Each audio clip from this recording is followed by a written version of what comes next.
Okay, well, thanks for joining us, Pat. I'm Alexis Wagner. I am the Marketing and Digital Education Director for Westar, and I'm talking with Pat Hands, who is one of our longtime members, just as part of kind of the initiative that we're starting to do, talking to members new and long-term about why they have joined and what has kept them coming back. And we think that that's an important thing to do just so we all get a sense of who we are, but then also so that others get a sense of who we are. So with that, I will kind of, just ask you that initial question, Pat. Like, what was the thing, and when was the thing that kind of kicked you off down this road that led you to Westar? Mm-hmm. Actually, my interest in Westar started with a person, Dr. McGahey, Lane McGahey, who in Salem, Oregon, was head of the religious department at Willamette University, and also a Methodist minister. I was going to the Catholic Church at the time, and I had friends who thought that I would enjoy hearing Dr. McGahey's some of his sermons at the Methodist Church, particularly around Easter and Christmas. And so I had been going to many of his classes, and also at university he taught. They had elder classes for the older population. I also happened during this 2-year period of time I'm talking about before I joined Westar. I went to the women's conference in Beijing, China. And at that time, it was the largest conference of women ever held in the history of the world.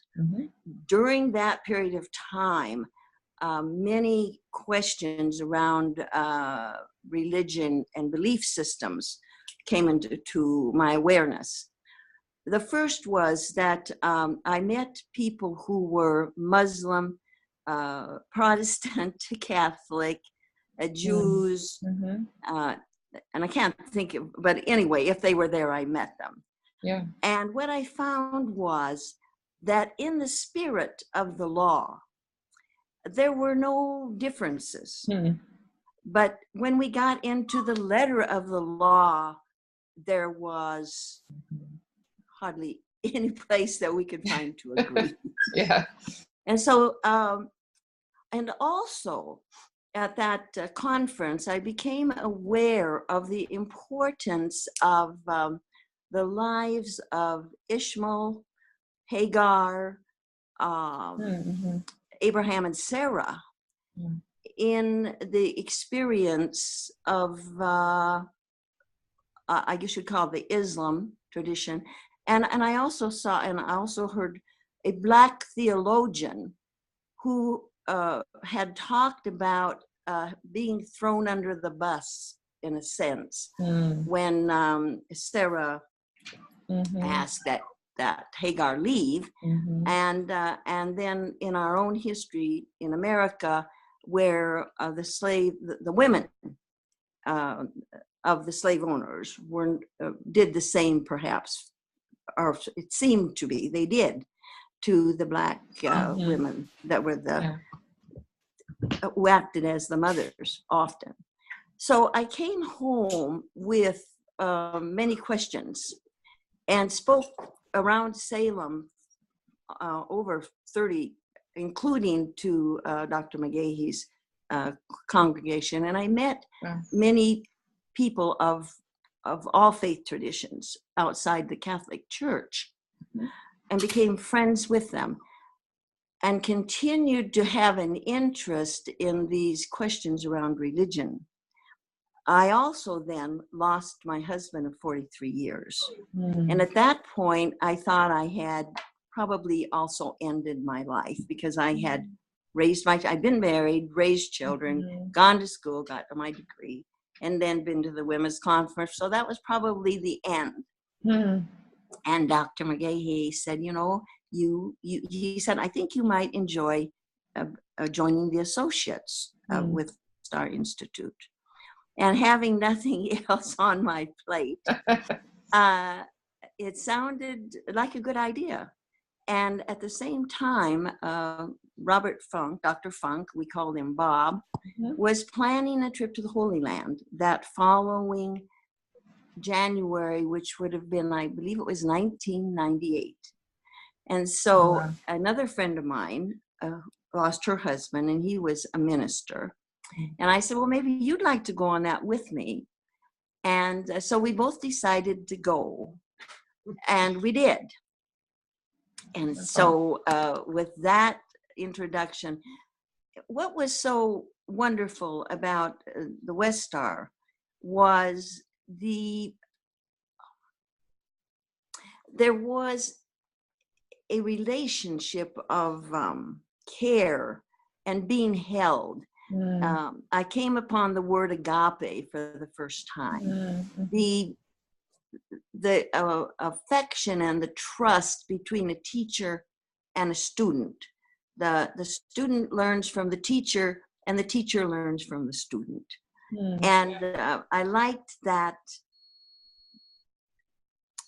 well, the honoring of both was a new concept in education. I came from Catholic background, having asked a lot of questions, and they're not always easily received. But that was not true in Westar. In Westar, any questions were received and answered as best could be. And that was certainly true on the trip with Bob Funk when we were in Jerusalem and the Holy Land. In his teaching, I remember when he taught the Beatitudes, up on the hill. You really felt like you were hearing those Beatitudes for the first time, and that maybe the miracle of hearing them was that as a commoner, you were hearing them. Maybe that was one of the best messages. And Bob's idea that he didn't want a group of scholars that were not like the scribes. He didn't want a group of scholars like the scribes that never got out and visited or talked with the rest. So I always felt that kind of a relationship in Westar. And I've been in the group now 20 years. Wow. Yeah. That's so great. I feel like that's a pretty common through line with the people I've talked to, online and offline so far, just that the kind of sense of camaraderie and community and friendship, especially where it sounds like you were kind of in this space, and maybe you can talk more about it, but where those questions and that spirit wasn't as prevalent in your own personal community of faith. So, I mean, I feel like you have kind of an interesting background from the people I've talked to, and just that being Catholic and coming to Westar, I imagine was an interesting journey as well. It was. Yes. Yes, it was. Questions that I have come with that understanding of, particularly the women's conference, that did have a big effect on me. And some of those questions I carried with me to Westar. And I remember one of them that I recalled as I was thinking about this interview. Dr. McGahee and the Westar Institute had Elizabeth Fiorenza, I think that's how you, who was the president or in charge of the department, the religion department at Harvard. Is that correct? I want to be sure. Well, she spoke in Salem at one of the Westar events. And I still had that question around Sarah, Hagar, Ishmael, and Isaac. And so I asked her if there were any studies, from that she knew about on that subject, because it was of interest to me. And she said, no, but there'd be a great doctoral program if you're interested in it, like learn the language, come back to Harvard. Well, I wasn't the one that could answer that, but I still have the question. And I wonder if somebody else that maybe had my interest and were younger had picked up on that yet. And I don't remember that anybody in Westar has, or I haven't come upon it. Another question that always burned in my imagination was Jesus' birth.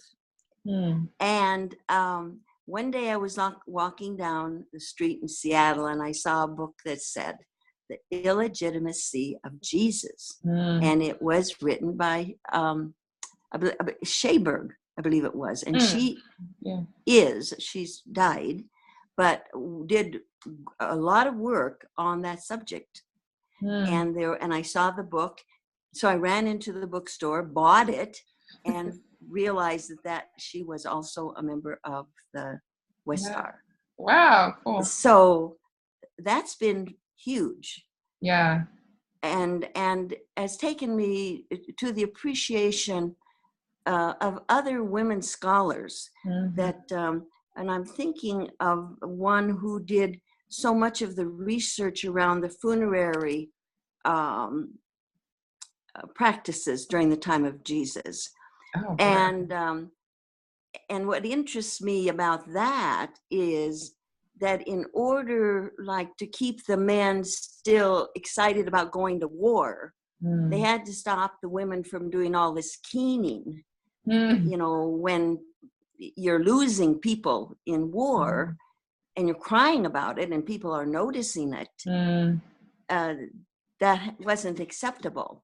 And so my understanding was part of getting rid of women keening had to do with that piece. Yeah. And I think that has relevance today. For sure. So I'm mentioning these women scholars because I saw in them too where Bob was. Jesus Lord. What? Oh, sorry. Go ahead. Oh, okay. All right. So Bob Funk was always very, it was important to Bob that women had equality. Yeah. In Westar. And I found that they did. Yeah. And I thought that was great too. I'm very appreciative of the work they did, as well as all the other stuff.